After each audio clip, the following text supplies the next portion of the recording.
So I'll be presenting about our study on OCT angiography, type 2 macular telangiectasia, the qualitative and quantitative analysis. As you know, macular telangiectasia is a neurodegenerative disease, unknown etiology, causing bilateral, gradually progressive vision loss in the middle-aged and elderly patients. The advent of optical OCT angiography has helped us to understand macular telangiectasia disease process better due to ability to segment the different vascular plexus. Toto et al. Have described OCT angiography based on the grading system, such as temporal is stage 1, grade 1, nasal grade 2, circumferential grade 3, and the fourth grade is characterized by the neovascular tissue seen in otherwise silent retina. So what are we looking for? We are looking for quantitative and qualitative analysis of type 2 macular telangiectasia on OCT angiography. And we also want to see if the size and stage of telangiectasia affect the visual acuity in these patients. It's a cross-sectional observational study done between April and December 2019. Macular telangiectasia diagnosed on the basis of perifoveal graying, pigment clumps, right-angled venules, telangiectatic macular vessels, and the characteristic findings of foveal thinning associated with degenerative retinal cysts. All the eyes with other pathologies such as neovascular AMD or macular edema secondary to vein occlusion, diabetic retinopathy, and other pathologies were excluded. All these patients underwent extensive ophthalmic evaluation like best corrected visual acuity, fundus examination, OCT angiography, and fluorescein angiography. And these are our results. The mean age group was, mean age was 63.8 plus 8.81 years. Females predominantly, 80% of them were females. We have seen that those patients who had grade 3 on OCT angiography had maximum association with diabetes. Almost 94% of these patients with grade 3 had diabetes.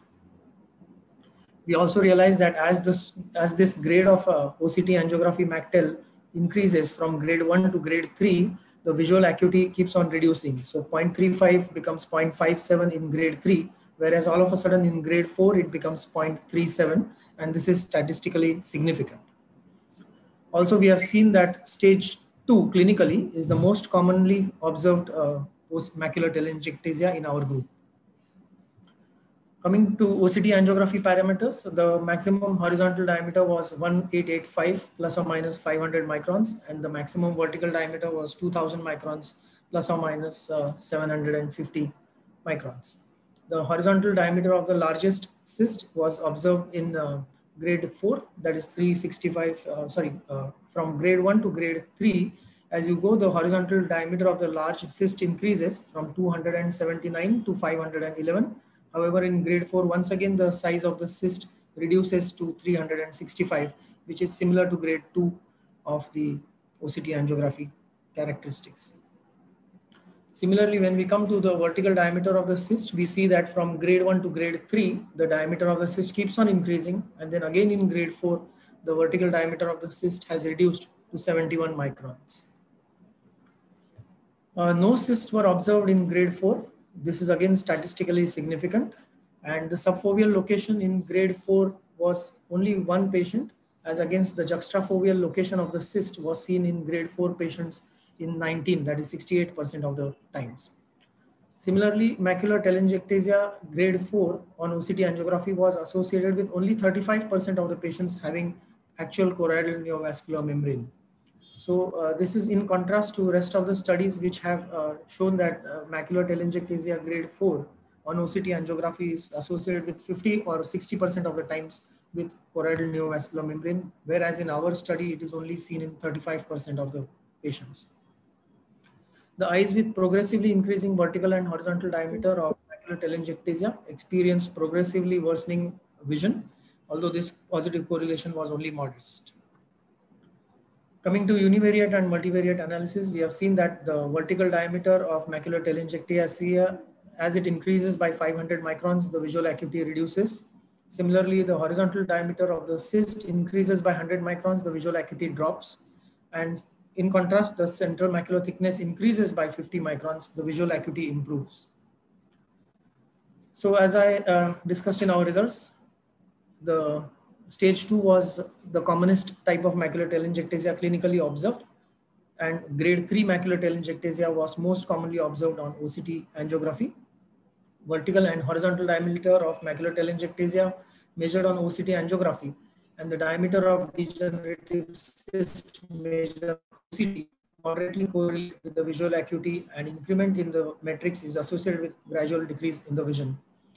The clinical staging does not agree with the structural and OCT angiography. Hence, it is prudent to image all these patients with OCT as well as OCT angiography if available. To our surprise, grade 4 macular telangiectasia on OCT angiography is associated with better vision and smaller degenerative cysts, which are most often located juxtafoveally. So we postulate that greater neurodegeneration with disintegration of the Mueller cells offers greater space for expansion of telangiectasia associated with increase in the size of telangiectasia, which leads to decrease in vision. Or maybe the telangiectasia exerts greater pressure on the surrounding structures, and this pressure causes atrophy over the years, again leading to decrease in the vision. 65% of the eyes with neovascular tissue on ORCC did not have a choroidal neovascular membrane on OCT.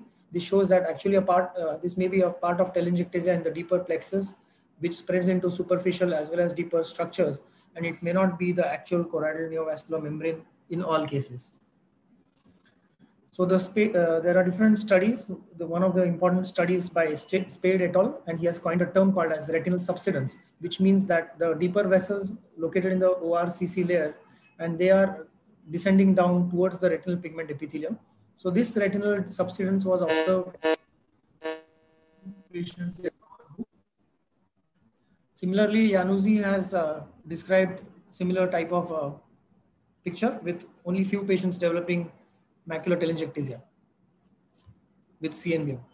So the merits of the study are relatively larger sample size, and we also believe that this is the first study showing influence of vertical diameter of macular telangiectasia associated with poor vision, and the demerits are this is interpreted by only one observer and lack of longitudinal data. So to conclude, the eyes with deeper telangiectasia involving the outer retina have better vision with lesser neurodegeneration compared to type 3, suggesting this may not be a part of continuum, and a new classification based on OCT angiography is required for better understanding of this disease process. Thank you. Thank you, Dr. Aditya.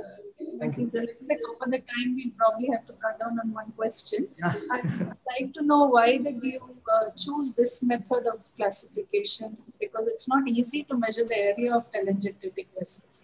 Most people have calculated the vascularity index. Why did you choose this? Exactly. The reason why we chose this was not many papers have shown the size of the macular telangiectasia, and once we started analyzing the data, we realized that this is one of the important factors that influences the vision. Does anyone else have any question for Dr. Aditya? Yeah, I was actually wondering, how did you measure the dimensions? Yeah, there's a software that the Triton OCT has, and you can measure the dimensions of the macular telangiectasia on it.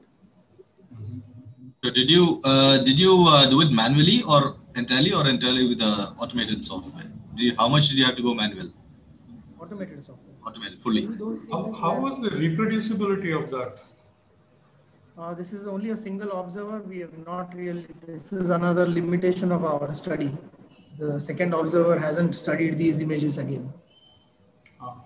Okay. So the machine used was Trinitron. Triton. Yeah.